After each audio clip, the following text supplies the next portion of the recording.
Christy Gupta's always said it takes a good advisor and a little courage.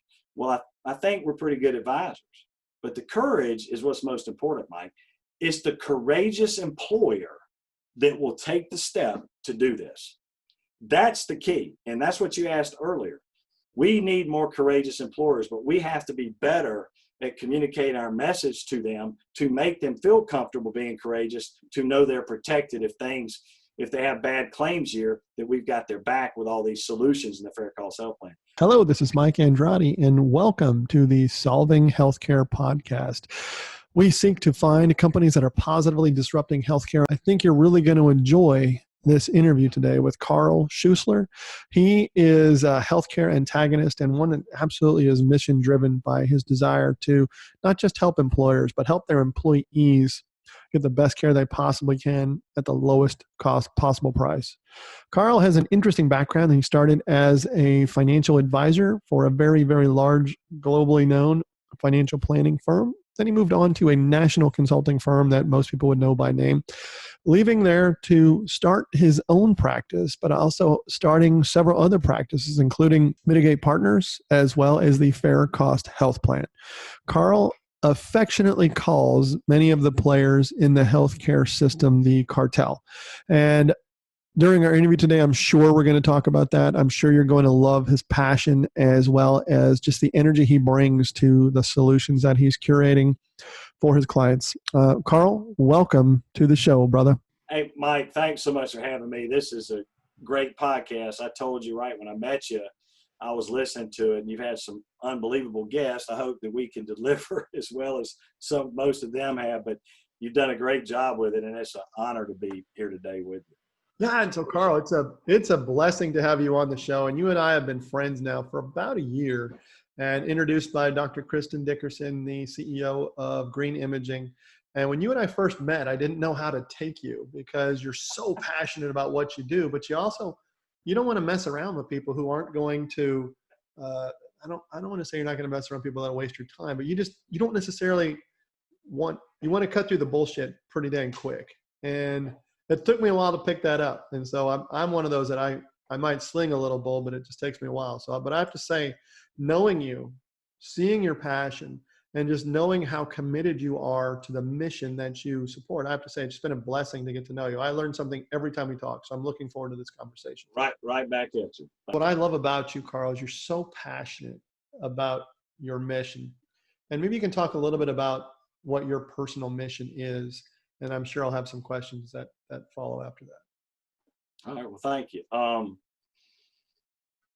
Yeah, and I would go back where you made those comments at the beginning first, but no, I'm a really nice guy, and I've been told I'm too nice, but I do at 52, I know I look like I'm 30. At 52, I don't want to waste a lot of time. Talk's cheap, actions speak louder than words. A little less bark, a little more bite. That's where really I am. And if people are not interested in doing that, then you're right, Mike. Of course, you came highly recommended, and and I appreciate what you said. But the mission that I think that really means something to me is, and again, I grew up, and you know this, I think, I grew up the son of a 40-year private practice obstetrician, gynecologist, OBGYN. I grew up in a small town. I know I sound like I'm from New York City, but I'm not, not to shock you. But I grew up in Middle Georgia and watched and saw my father do what he did and practice. And a lot of these things come back later in life, Mike, to roost with me and are part of the story and the fabric of what we do. But I'll never forget, I'm getting ready to go to, I went to the Harvard of the South, University of Georgia. You can see back there. Mm-hmm. Hold on. And I was getting ready to go. I had to go get a physical because you have to get a physical before you go to college. And I went in, it was an August day, 1985, hot as fire in Macon, Georgia, where the Piedmont, the coastal plain hit. It is hot.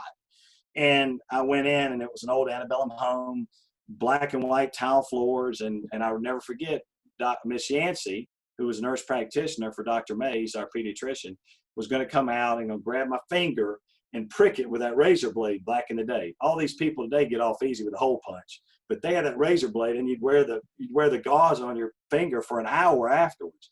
And I hated it. So I'm sweating because it's hot. I'm sweating because she's going to come do it. And I look around the room, and I'll ask you, Mike, how many people were sitting in the waiting room at the pediatrician's office, August 1985? Probably maybe 4 or 5. Yeah, try 0. Because that was a healthcare visit, not an insurance visit. And shortly thereafter, the world changed for the worst. And I watched, my mother had a bumper sticker. Late 80s is when managed care hit in the South. And my mom had a bumper sticker that said, "My doctor, my choice." Mm-hmm. And I get chill bumps talking about it because I go back to that and I remember it. I'm like, I'm a kid. I'm like, man, what does that mean? But I know what it means now. And my father had, again, built a very successful practice. He was what we know, deliver more babies than anybody in town, had a good practice, had partners. And he sat down and said, "I'm not going to sign up for these HMOs, PPOs. I'm not doing it." And Dad's, I guess I get all that from him that you see. He's very principled and so forth. And I'm sorry for being so long-winded. But he did not sign up for them. And Mike, he had a 20-year patient relationship. We're talking about back in the day where you had a relationship with your patient, not this typing an EMR and not spending time with the patient. It was a legitimate relationship. And the person said, "Hey, Dr. Schuessler, you're not going to be in my network on my new health plan, so I can't come to you anymore." And he was blown away. And so therefore, then he signed up because otherwise he'd have gone broke at that time. So he signed up for all the plans, et cetera. So as I got older and I got out of college and I looked at things and I started to see the world and I reflect back, we got to get back to that patient-centric healthcare system. And it isn't patient-centric now, and you know that. And COVID-19 pointed that out bigger than ever. And now telehealth's exploded and all these other things. And so that's really the mission. If we don't save this system, you and I are going to have crappy healthcare. It's not going to be good. Who knows what it will look like then, but it won't be good. And so I wanted to try to help relocalize care, get it back to the local care team. I call it the love triangle, a little perverse, but the direct primary care doctor, the PCP, the specialist, the community pharmacist, significant player in healthcare that is just getting killed right now, been replaced by cartel pharmacies. And I don't have to name them, you know who those are. No, and Carl, that's another question. But so I guess what I want to make sure I understand. Sorry. Oh, no problem. But because when you talk about community providers, and I get the sense that as there's a contingency of folks that think differently than a traditional brokerage firm. The brokers that come in and say, "We're the biggest and we're going to use our leverage to get you a better deal." That's not me. That's not you. But there's a contingency of folks that say, "You know what? We're going to be thoughtful in how we create your plan. And we're going to get away from your traditional BUCA type of provider if it's right for you and it's the right time in your company's life cycle." But what I get the sense is that that's being more adopted as a personalized approach. So rather than going to the shelf and getting something off the carrier product shelf, we're saying we're going to personalize this. So when I hear you talk about community providers, I'm assuming you're meaning that we're going to make this plan about you, Mr. Employer Health Plan, not so much about labeling your company with a particular carrier. Am I getting that right? Yeah. It's what we call employer-built healthcare versus insurer-built healthcare. So talk to me about that, because what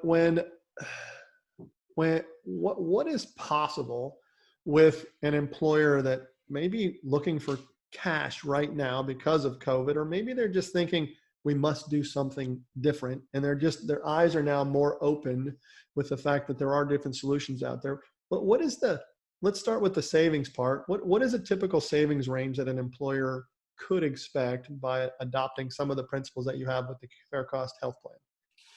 I would say, Mike, real simply put, and I actually can answer this one pretty quick, 20 to 70%. I've been told not to say that, but we have a case study that you've seen that about 70%. Yeah, so 20 to 70. I've never heard 70% that high, but But so that's it. And so talk to me a little bit about how that's possible. Well, like it was quickly a 7-year journey looking at all the cost containment and risk mitigation solutions, driven by trying to be the best fiduciary and steward of our clients' dollars, treating them like they were ours. Led us on this journey. Met people like Dr. Dickerson all around the world, brought all these solutions together and seamlessly integrated them into what we call the FairCo Health Plan. Each one of them is unique in itself, and that particular company is very good at that discipline. So there's not any of the 16 plus solutions, there's not really people that perform multiple tasks. They have a specific task that they do, or a specific specialty they do, like a physician is a specialist. And that's what we did. And with the COVID and things like that, that's where the utilization management comes in, Mike. We did a YouTube Zoom that I think you saw, where we were able to pull the pre-search for our clients during COVID, because everybody's being lulled to sleep. Hey man, look, my plan's running great. Claims are flat, they're way down. What's going on? And I'm like, nah, there's stuff going on. It just hadn't hit. So we pulled the pre-search, measured them against the data analytics platform of the claims, saw what had already hit and what had hit. And then we reached out to our clients, and we do deploy what we call a benefits champion we can talk about. And I reached out to them and said, here it is, here's your list. And we saw that, hey, MRI here, MR here, there, CT scans. So those could be precursor for things. So we were able to reach out and let the benefits champion talk to the actual member and said, hey, Mike, we see this is going on, and they're HIPAA officer, so everything is cool on that. They said, you might want to go to the ambulatory surgical center and then get with the cost and quality company, make sure everything lines up, and then consider that before those things get packed. Once the floodgates came open, elective procedures were allowed again. We were ahead of that, and we did that for all our clients. That's what we call active management. We can do that. If we're with a BUCA, Insura built, Blue Cross United Signet, and a Humana built plan, you aren't pulling any pre-cert list. You aren't looking at your analytics. And we did all that like that. That's simple. So that in itself is a huge difference of what can be done. And I will tell you, by doing that, there is no question our clients have saved money by doing it. And that's what we were presenting to our clients. Just one example. Yeah, no, it's a perfect example. What I'm hearing is, what I've heard you say though, is essentially 16 point solutions. And that's not an off the shelf thing where you're saying, hey, Mr. or Miss Employer, you get all 16 of these, and if you use them, great. And we're not going to show up at quarterly with a stack of reports saying, guess what, you're sick. What I'm hearing you say is it's an operationalized plan based on what's culturally appropriate for a particular employer, based either on geography or prevalence of various conditions. Am I getting that right? Yeah, and Mike, I want to say one thing very quickly. We identified over that 7-year journey 6 fundamental flaws with the healthcare system, and if you can add to them and you make it 7 or 8, I want you to. But the flaws are real simple. Number one was the cartel, and I could go into detail. I hope everyone can figure out what that is. Lack of pricing transparency, medical billing errors, the traditional PPO discount game, the pharmaceutical shell game, and lastly, lack of information and data. So what we did is we turned those 6 fundamental flaws into opportunities. And we've given a lot of talks around the country, the 6 opportunities in healthcare. I did it at the Free Market Medical in Houston, where you are, for Dr. Dickerson when they had me out to speak July of 18. So we've done that talk a lot. That is what the FairCo plan does. It solves all of those flaws. And that's where you can save 20 to 70%. If you only want to solve 2 flaws, maybe you don't save as much. So that is what we were trying to attack with the plan. And we believe we've got the best high-performance healthcare solution partners in this mix. But what's important, Mike, is you've got to have them working and playing the sandbox together.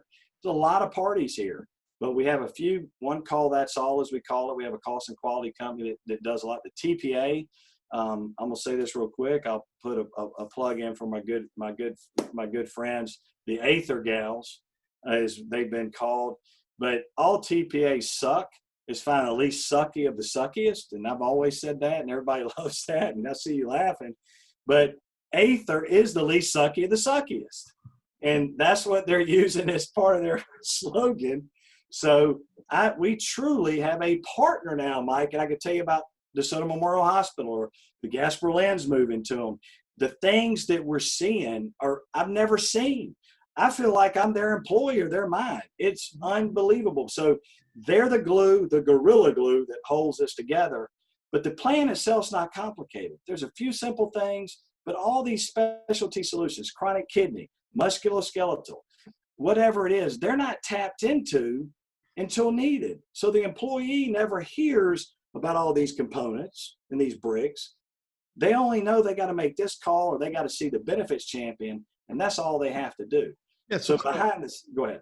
Let me push back a little bit, because what I'm hearing you say, you've got these great point solutions that work together. And if I'm listening to this, I might be thinking that's BS, because fill in the blank, United Healthcare, Blue Cross, Cigna, they have so many more point solutions, and they've got this ginormous universe of stuff. They should be able to organize and whoop your ass when it comes to quality and outcomes. What's your response to that? The gig is up. I'm a fake. You figured it out. Don't tell anybody. No, but seriously, there's people thinking that, right? And so talk to me how Aether, being the least sucky TPA, how do they know how to channel the right resource? And so maybe, you know what I'm saying? Yeah. Well, we have two entry points. The advocacy program they have and Right. a cost and quality solution that all the members have to call on any pre-certed or elective procedure. If they do not call, they will get penalized for not making that call.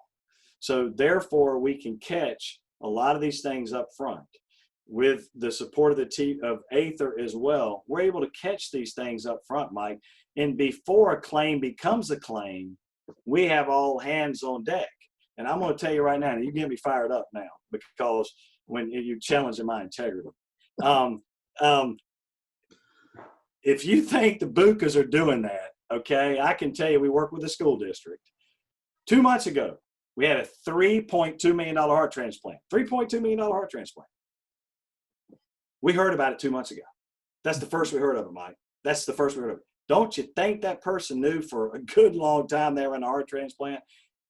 If that's what you call BUCA utilization management, my friend, good luck with that. Let me know how it works out for you. Yeah, no, Carl. Well, wait. That was paid out at $2 million.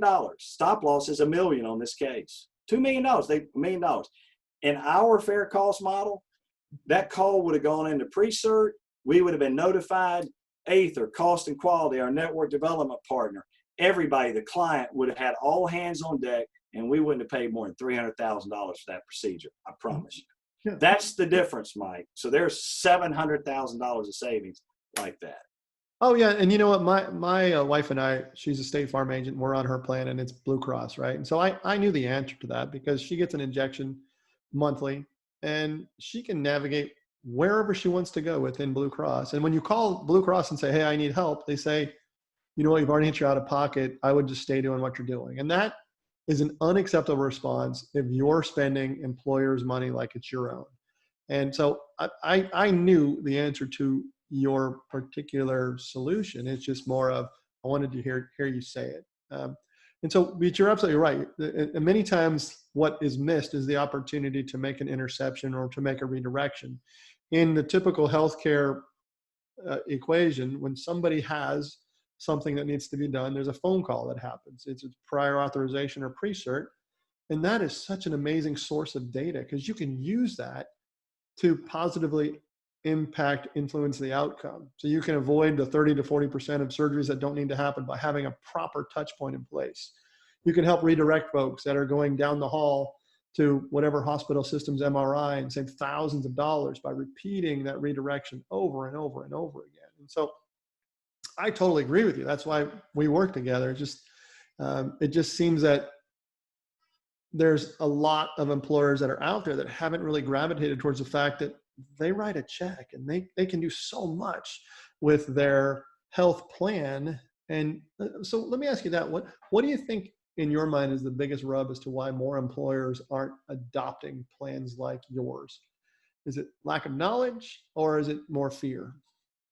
Yeah, I told you about that winning healthcare food fight podcast this morning by Hunter Schultz. It was interesting because he asked the same question, and the reason I'm only bringing his name up is this.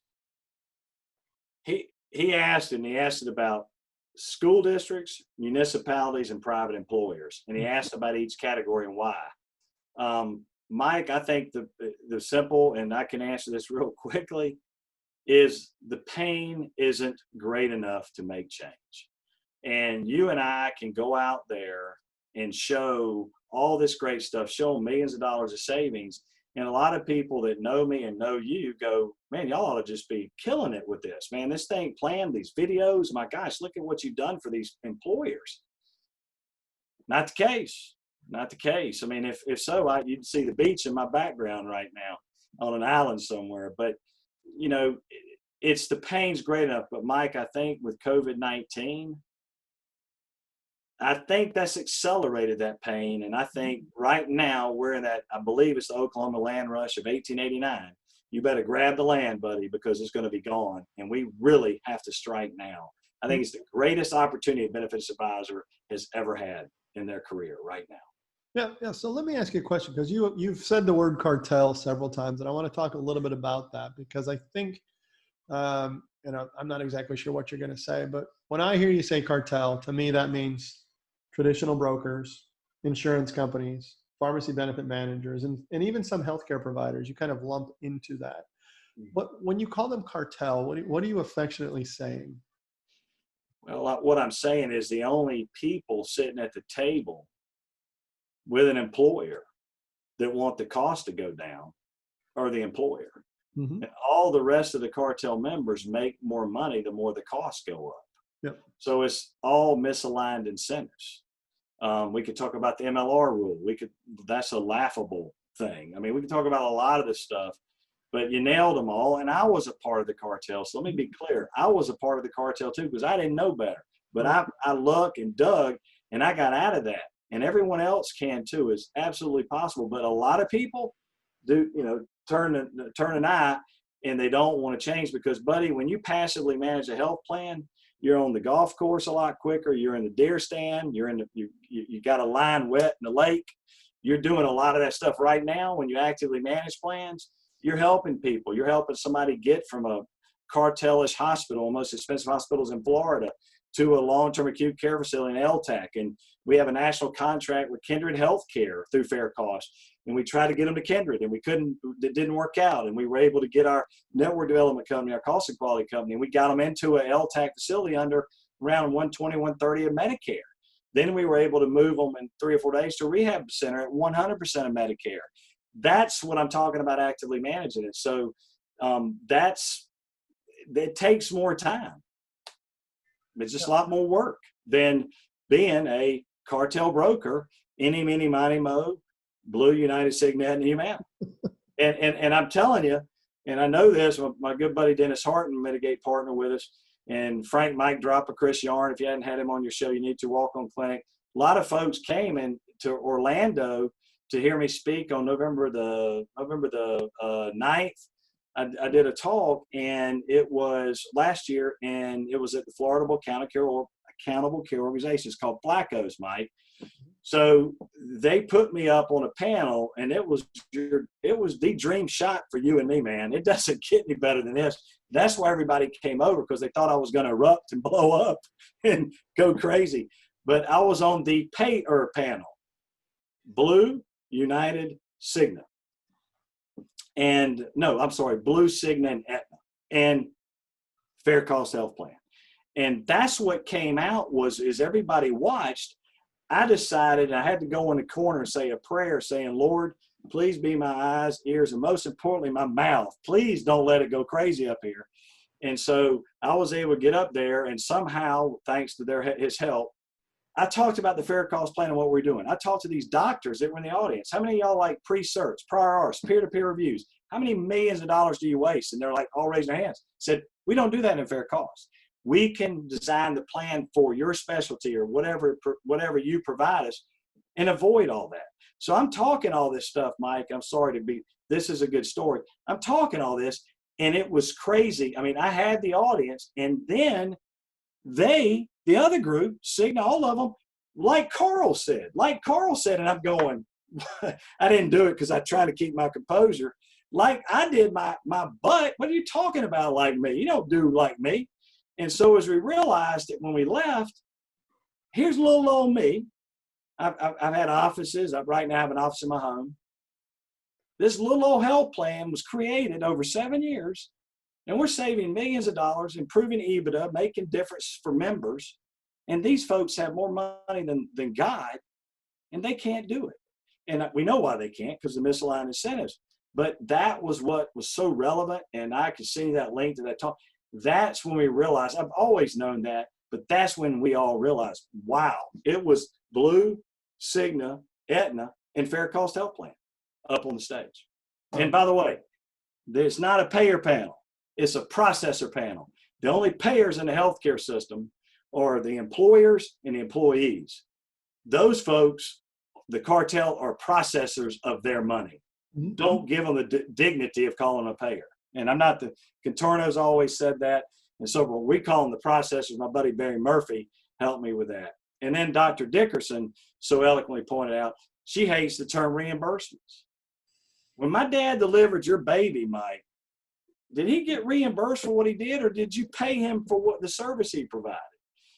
Reimbursement rates, I take you to dinner and you reimburse me, that's different, right? But that's a problem. And I just go on and on. I didn't mean to get fired up. Yeah, no, I'm okay. I was trying to stoke a few fires there. But you know what's interesting? You made a statement at the beginning of that, talking about the MLR being a joke. And you know, I never thought about this. And I was at a conference about a month or two ago, and a really eloquent point was made that whether you're self-funded or fully insured, if you work with a company that has a substantial interest in MLR, then you're no better off than a fully insured plan would be. Because if you think about it, how many, so you look at United Healthcare and they own DaVita Dialysis, right? And so they bought that. Did the cost of dialysis go down? Absolutely. Well, they bought the physician group, not the dialysis centers. They bought all the physicians. Okay, well, they have an ownership in many physician practices. And you'd think through benevolence, or if they really were focusing on the needs of their employer customers, that the cost of healthcare would go down. But in fact, there's so many profit incentives that you can build up the claims, if you will.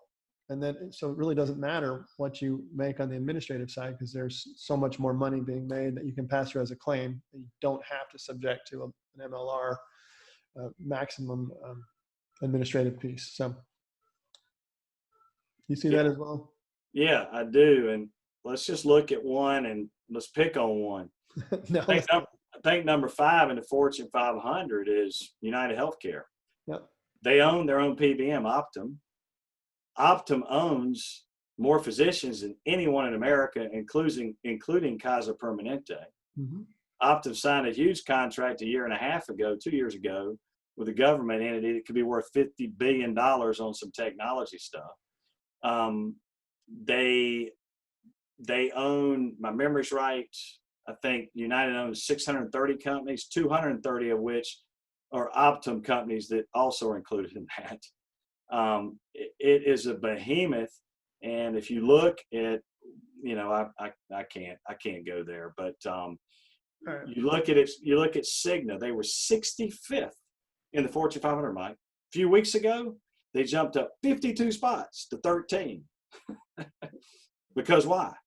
The DOJ allowed them and Express Scripts to merge. I'll never understand that. All right. Well, Carl, with your plan, the Fair Cost Health Plan, how do you make money? We do it for free, Mike. That's part of the charm. No, we charge, I mean, like any advisor, if we're working with a client, mm-hmm. we would charge a per employee per month fee that's built in, that the client knows is fully transparent.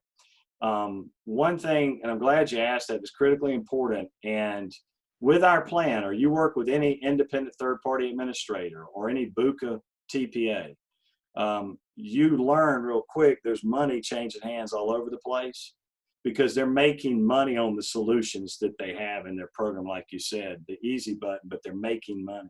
Mm-hmm. Our program, the majority of our clients have signed contracts with those 16 plus solutions, and that's what they pay for those solutions. The only money the third-party administrator gets, and you can ask Aether, is their TPA admin fee on a per employee per month basis. There is no money, no markups, nothing being made except that.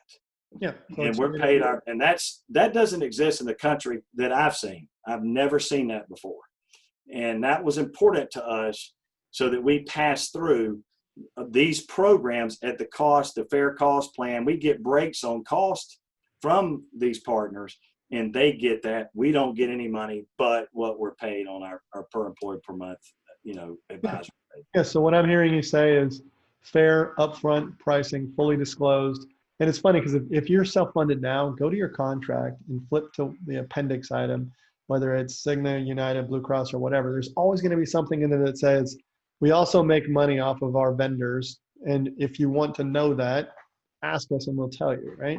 But it's in every one of them. So there's absolutely misaligned interest in your admin fee. And it's straightforward from you. Well, hey, Mike, why do they fight so hard when you fire them in a public setting, a public entity? Why do they fight?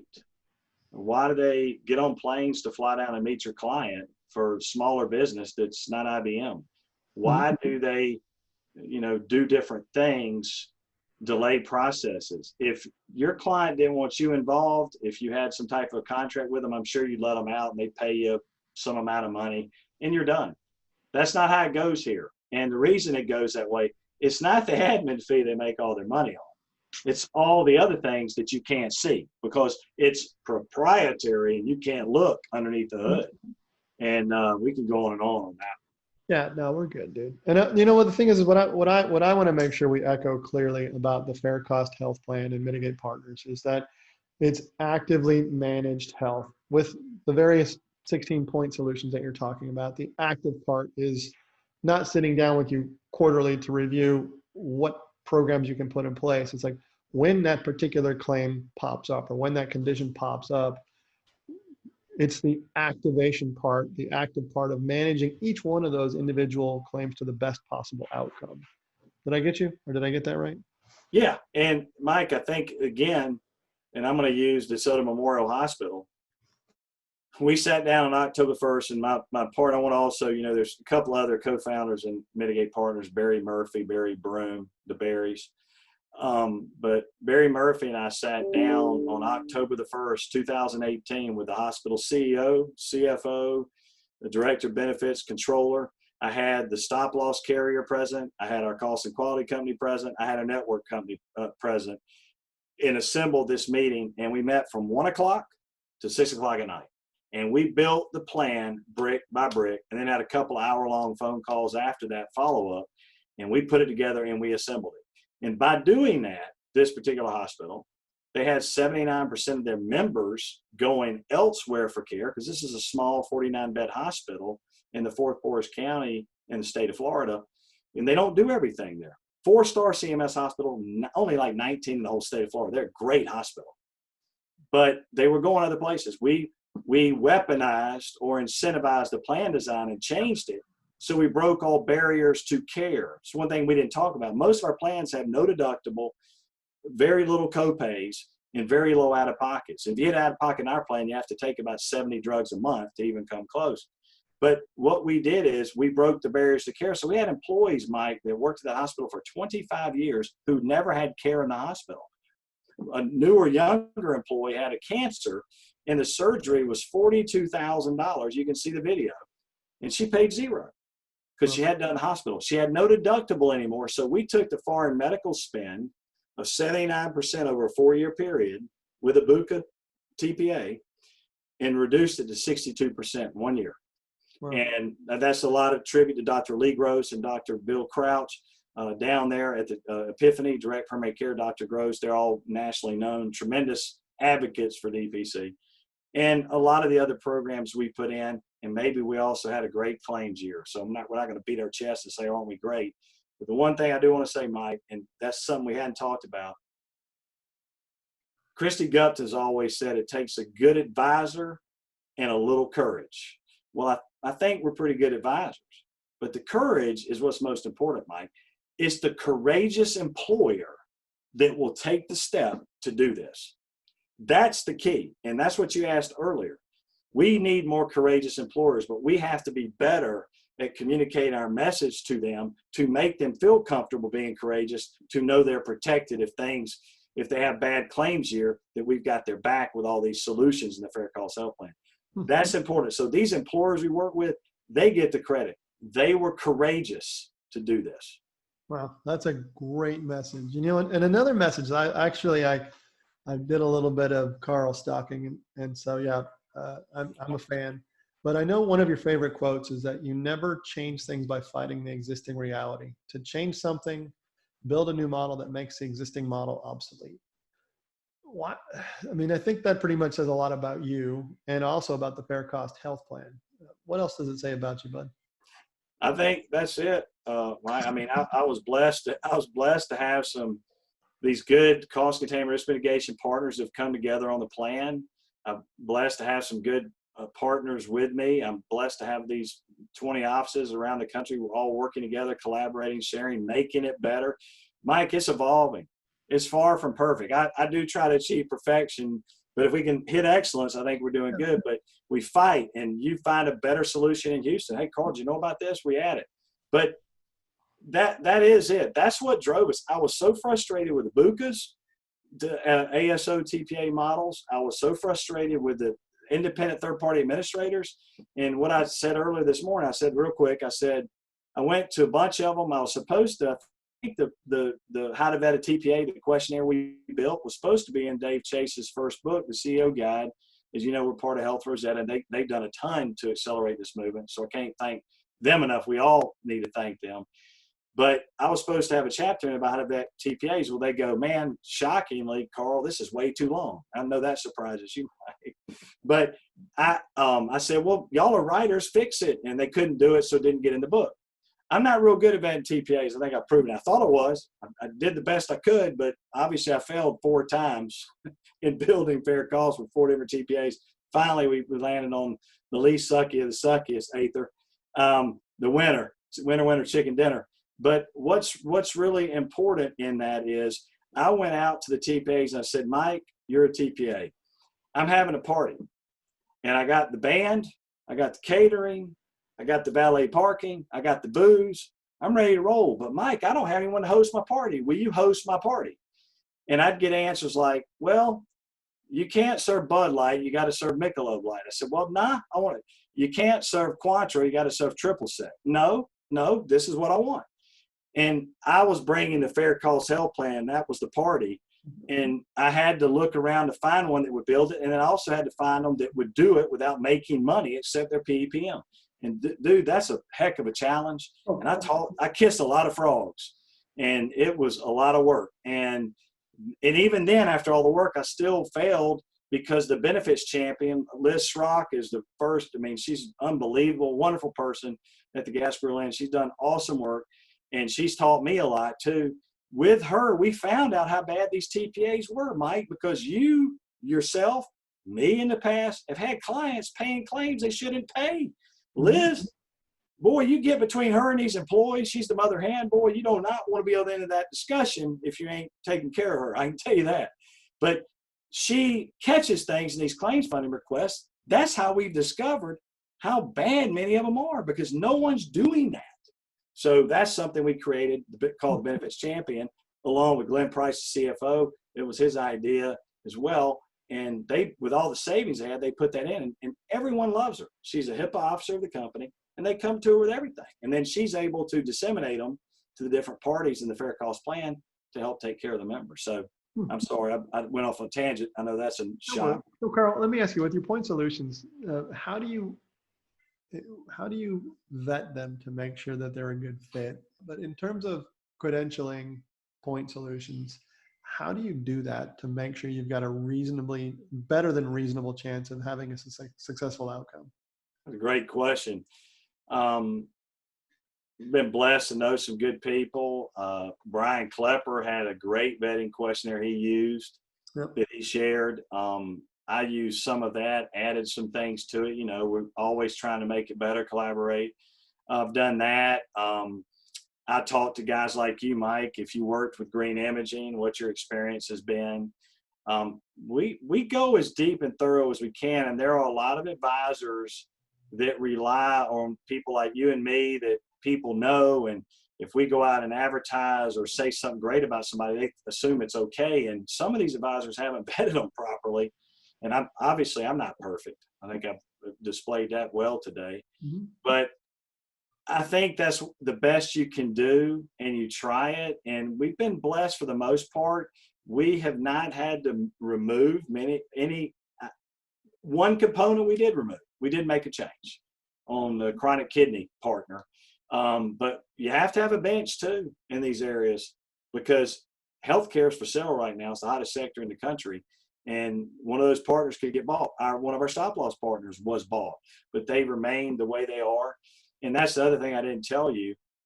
We've got a couple of stop loss partners that understand fair cost. And that's important, Mike, because if you don't get credit for what you built, you're not going to save in the fixed cost component of your plan. And the DeSoto Memorial Hospital saved 58% or $150,000 on 157 lives on their health plan, because our stop loss partner, who was at our first annual Mitigate Partner Summit, stood up and said, this fair cost health plan works. We love it. This is what it does. 58%, Mike. Who's getting that kind of discount off their stop loss premium? So that it's all the partners, is everybody. And we just been blessed. And hey, Mike, we're the maestro. If you ever watch Seinfeld, the maestro, we're the conductor of the orchestra in bringing these people together and managing and doing and working with everybody.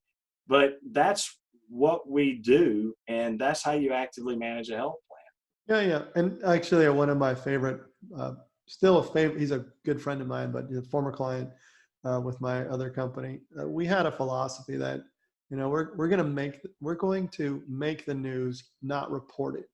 Meaning that sometimes when you do something, it's not always going to be perfect, and it's not always going to work as exactly as intended. And that's okay, because you're going to learn something about the process, and you're going to forage through a lot of the crud that you have to deal with now, the status quo, in order to do that. And so, it seems like there's some of that goes on with your plan, but there's also checks and balances, because the process of managing care, it's not clean. It's going to get dirty. You're going to have to help people in unconventional ways to change their current situation and affect the future outcome. So yeah, it's far from perfect, but we feel from what we've experienced, what we've seen, what our clients' feedback's been, and all of them will tell you, Mike, it's not easy. Yeah. First 3 months, it's a change.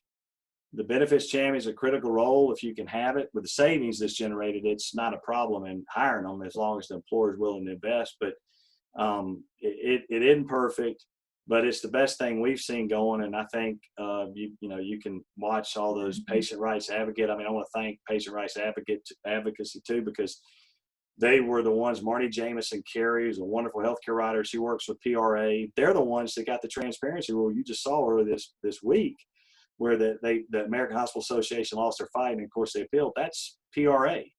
And they're doing wonderful things, putting these videos in front of HHS Secretary Alex Azar, the White House. One of the Gasparilla employees was asked to go meet the president in Orlando in February at the HIMSS conference, which 40,000 people converge on Orlando. It's the first conference to get canceled. They were asked, they interviewed the White House numerous times. They were going to meet the president because of how powerful that message was and what Patient Rights Advocate did, the videos for our clients. And we were just so blessed they reached out to us after hearing the work we were doing. So those are there for anyone to see. And it is possible. And there's no more excuses, folks. You said it earlier. There's no more excuses.